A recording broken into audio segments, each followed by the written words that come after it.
Bom, vamos lá, falar de relacionamentos. Os nossos relacionamentos, eles são os nossos laboratórios, né? Então, a gente entra na vida para trocar. Uma das ordens é o equilíbrio de troca. Então, para a gente entrar na vida de verdade, a gente tem que estar disposto a trocar. Onde que a gente mais troca? Nos relacionamentos. Se a gente entra no relacionamento achando que a gente é superior a outra pessoa, o relacionamento não dá certo, o outro foge, porque ele não quer se sentir inferior. Se a gente entra no relacionamento em que a gente se coloca inferior ao outro, a gente está se sentindo sempre devedor. Então, para um relacionamento dar certo, a troca tem que ser equilibrada. A gente tem que dar na mesma medida que o outro dá para a gente. A gente pode dar um pouquinho mais, porque a gente ama muito, e o que o outro faz lá, porque ele ama também, ele dá um pouquinho mais. E aí a gente vai crescendo nessa troca. Sempre falei isso sobre relacionamentos. Agora, o que acontece? Às vezes a gente está emaranhado com questões da nossa família e a gente não consegue entrar de fato no relacionamento. A gente entra no relacionamento pedindo para que o outro haja como, né, o nosso pai, ou pedindo para que a outra haja como a nossa mãe. Por quê? Porque é o que a gente ainda precisa, a gente ainda está emaranhado nas nossas questões. Ou a gente vê os nossos pais tendo relacionamentos difíceis e a gente vai buscar um relacionamento difícil para a gente também. Então, olhar para relacionamentos sempre é uma maneira da gente olhar para a nossa vida, o quanto a gente está inteiro na nossa vida e quanto a gente está deixando os emaranhados no nosso sistema, no sistema e seguindo a nossa vida, tá? Uma pessoa falou especificamente, e eu vou falar, eu não entro, né, gente, até é importante dizer, eu não entro em perguntas super específicas, porque eu quero que, né, atenda a maioria das pessoas. Então, se eu for falar de um caso específico, primeiro que eu não estou fazendo a constelação aqui, não tenho como falar, eu vou estar dando palpite, mas eu quero falar de maneira mais ampla para que sirva para todo mundo que está aqui ouvindo, né? Então, a pessoa falou uma questão que é um pouco mais específica, mas que eu sei que acontece com muitos casos, é que é quando eu não consigo me desligar de um relacionamento. Eu terminei, mas eu volto. Eu terminei e fico pensando na pessoa ainda. E aí a gente vai e volta, né? Foi como ela escreveu aqui. E aí é importante a gente saber que quando existiu um aborto, seja ele como foi, né? Seja ele porque aconteceu, seja ele porque ele foi provocado, não importa.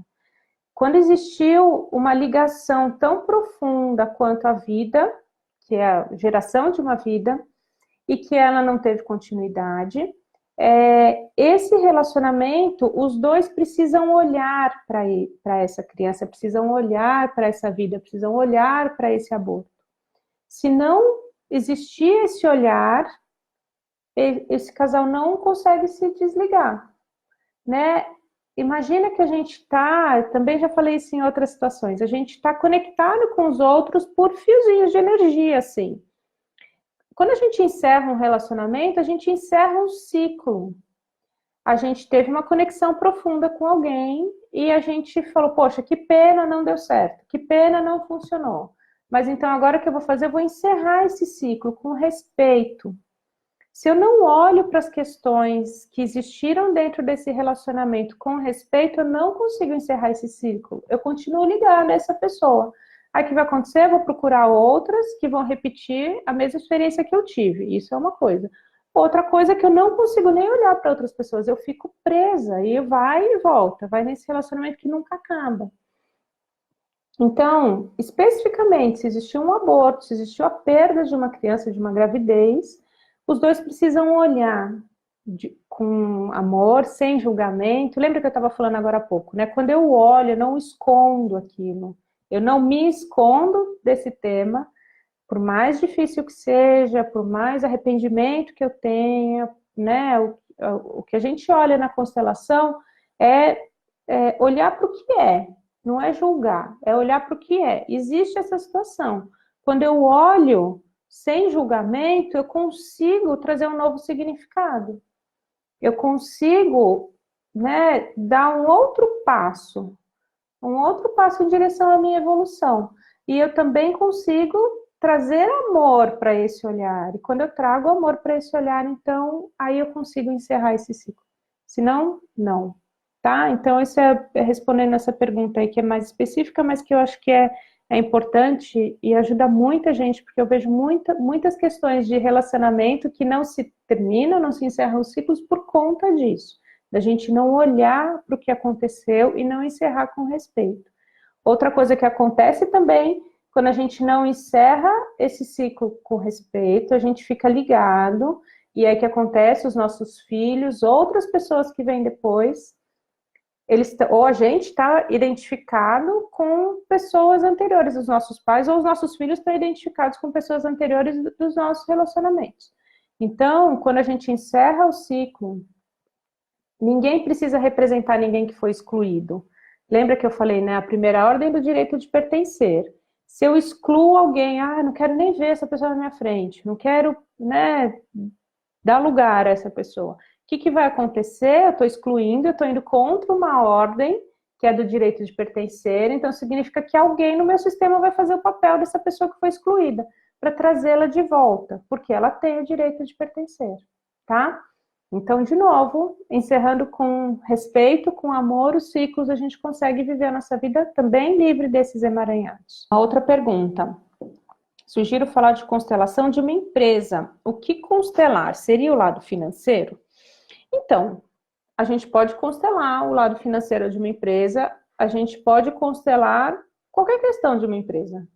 A empresa não vai para frente, não tem receita, tem problemas financeiros, vou constelar, posso olhar para isso. A empresa tem problemas com os funcionários, tem um turnover alto, ou seja, ninguém fica no cargo X lá, por exemplo, eu tenho um cargo de analista de sistemas, ninguém fica, a pessoa que entra, depois eu tenho que substituir, parece que tem um problema naquele cargo. Posso olhar. Posso olhar para a empresa também como se diz, autônomo. Eu sou autônomo, sou dentista, por exemplo. Eu sou a minha empresa. Por que eu não tenho prosperidade ou por que eu não tenho agenda cheia como eu deveria ter, se eu sou tão competente no que eu faço, se eu tenho tantos cursos, tantas especializações? Também posso olhar para a minha empresa, que eu dei exemplo aqui de dentista, por exemplo. Eu posso olhar, né, para o meu trabalho de constelador. Então, a gente pode olhar para a empresa como uma constelação. Quando a gente faz uma empresa grande, né, em que tem vários funcionários e tem o líder, tem os subordinados, né, tem o chefe, tem os funcionários, enfim, quando tem uma hierarquia da empresa, existem algumas regras, existem algumas questões para a gente olhar dentro de uma empresa. Então, existe a hierarquia do cargo, existe a hierarquia de tempo de empresa. A constelação fala muito da hierarquia de quem veio antes.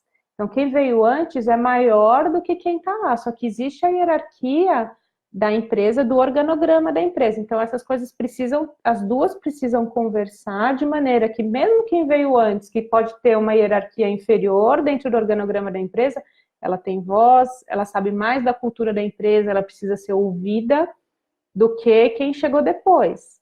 Então, é muito interessante fazer constelação de empresa por conta disso. A gente consegue trazer todas essas questões dentro de um olhar sistêmico também, tá?